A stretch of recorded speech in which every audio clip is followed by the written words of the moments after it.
my gosh, it's perfect.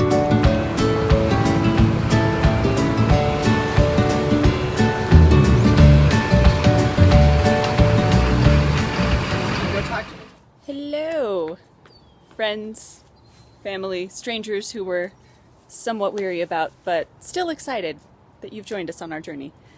This is our Iron Eagle trailer. 24 feet long, double axle, which is the maximum amount of feet that you can have before moving up to 3 axles. As you can see, Adam, right now, that's Adam over there. There you go. And I'm Gabrielle. And our baby is MIA at the minute. But she's just eating. It's cool. We're good parents, we promise. So, Adam. So I'm pretty impressed by the accuracy that they reported these measurements in the schematics that they sent us. I was worried that if we planned really carefully and used all of the available space based on the schematics, that if there was like a quarter, an eighth, or maybe even a half an inch of a difference between actual and reported measurements, we'd have some issues. But these guys are right on the money. Looks like they delivered us a trailer that is exactly the size that we signed up for.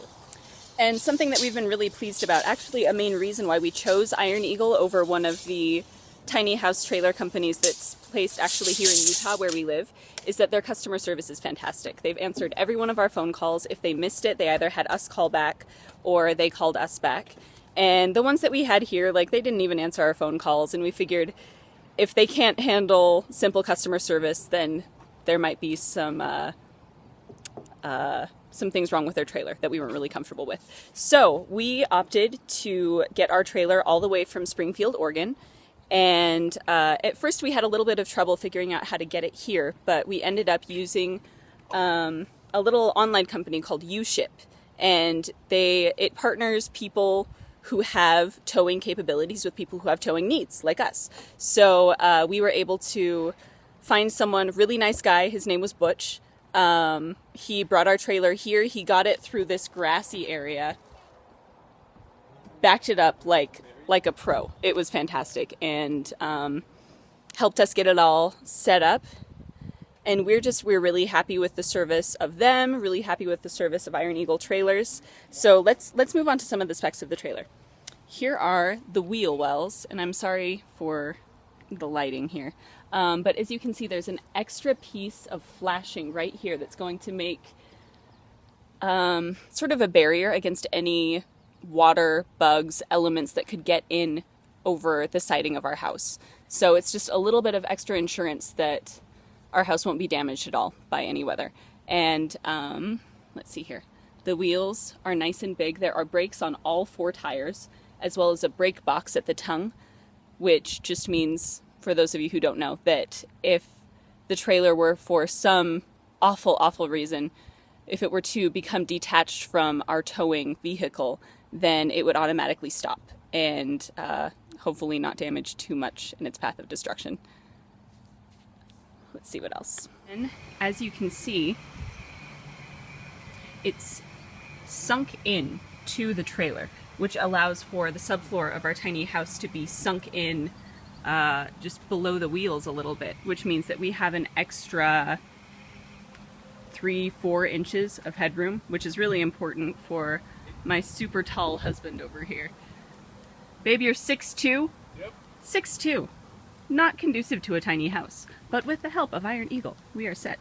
We opted to get the leveling jacks. There are 4 of them, and they're on all sides of the trailer, and those just act as levels, which help us to make sure that while we're building, everything stays the way that it should, so that our measurements are all accurate, and so that once we get on the road, it's really stable.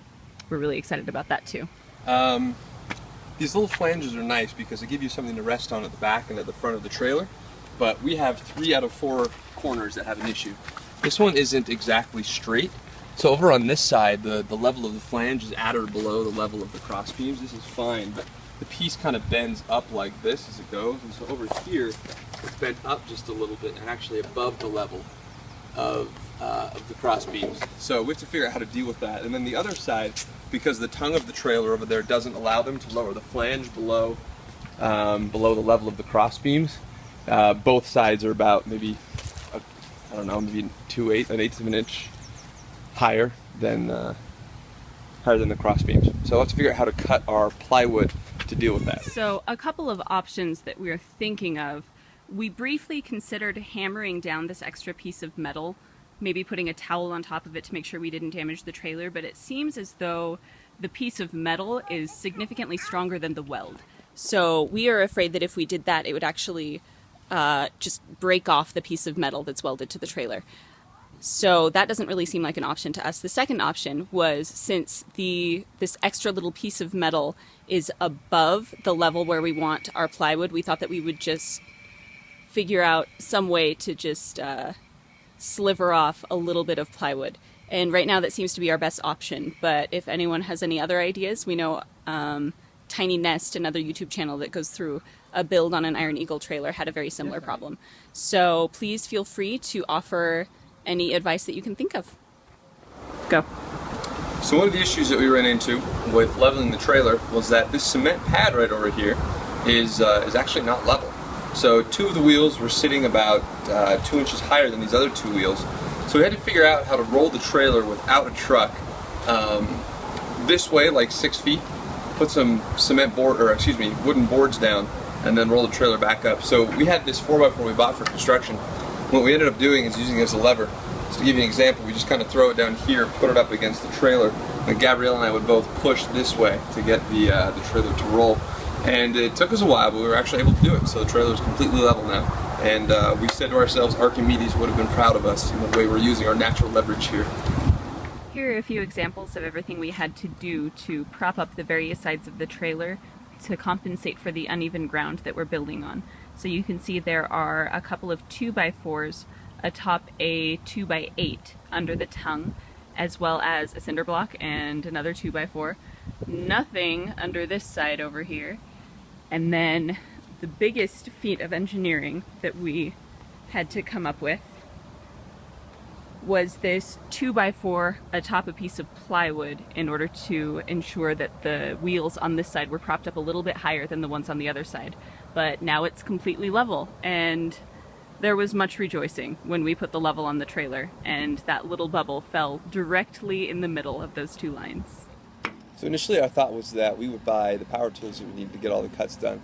And we still may do that, but we brought home a compact portable table saw made by DeWalt, and just the two of us couldn't quite figure out how to do it. We didn't have anything to anchor it to a table or anything, so it was kind of moving around as we were trying to make cuts. So we ended up completely messing up one of our sheets of plywood, which was not a complete waste. I mean, we could repurpose what's left for later, but it was a $35 piece of wood, and it's not going to be used for what it's intended to. So we ended up going back to the Home Depot. We said, you know, they've got this huge industrial quality, heavy duty cutting equipment. Maybe we can just get our cuts done there. But that in itself was an adventure. So we get there and we're getting all of it cut, and my husband here is an absolute genius, but everyone makes mistakes, and so he accidentally told the guy to cut our pieces 2 inches longer than they should have been. So we figured, no problem, we'll just take them back, even though it took a while to get them all the way out to the truck and load it in. We'll unload them, take them all the way back, and just have them chop 2 inches off. Easy, right? Wrong. Turns out that these amazing machines they have don't have the capabilities to cut 2 inches off of plywood. So we were then stuck with 5 sheets of plywood that were 2 inches longer than they needed to be. But by some miracle, this guy who lives across the street from our build said, "Hey, I noticed that you guys have a bunch of wood in your truck. I've got a whole shed of power tools. Let me know if you need anything." So we ended up going to his house, and he cut all of our plywood for us because apparently his machines are better than Home Depot's. We did learn something else over there, though, while we were trying to shave down. We bought these 4x4s, and what we need is actually a long piece of wood that is exactly 2 inches by exactly 2 inches. And they don't really make that. Like 2x2, as they quote in a store, is actually 1.5 inches. So when I was designing, I thought, you know what the heck, we'll buy 4x4, which is really 3.5 inches by 3.5 inches, and we'll just trim 1.5 inches off each side. Turns out it's not that easy, at least with the saw that this guy had. The friction was just too much, like it was too complicated to cut, so Now we have to rethink that. We'd have to either find a bigger, more industrial sized saw to get it done, or maybe go and find some different wood. So if anyone out there with more building experience than we have knows of a place or a store that sells true to the cut wood, we would be really appreciative. Tomorrow we will commence with our build now that we actually have the wood and the cuts that we need, and we will start the construction of the subfloor. We will put the metal flashing, plywood, all of that good stuff.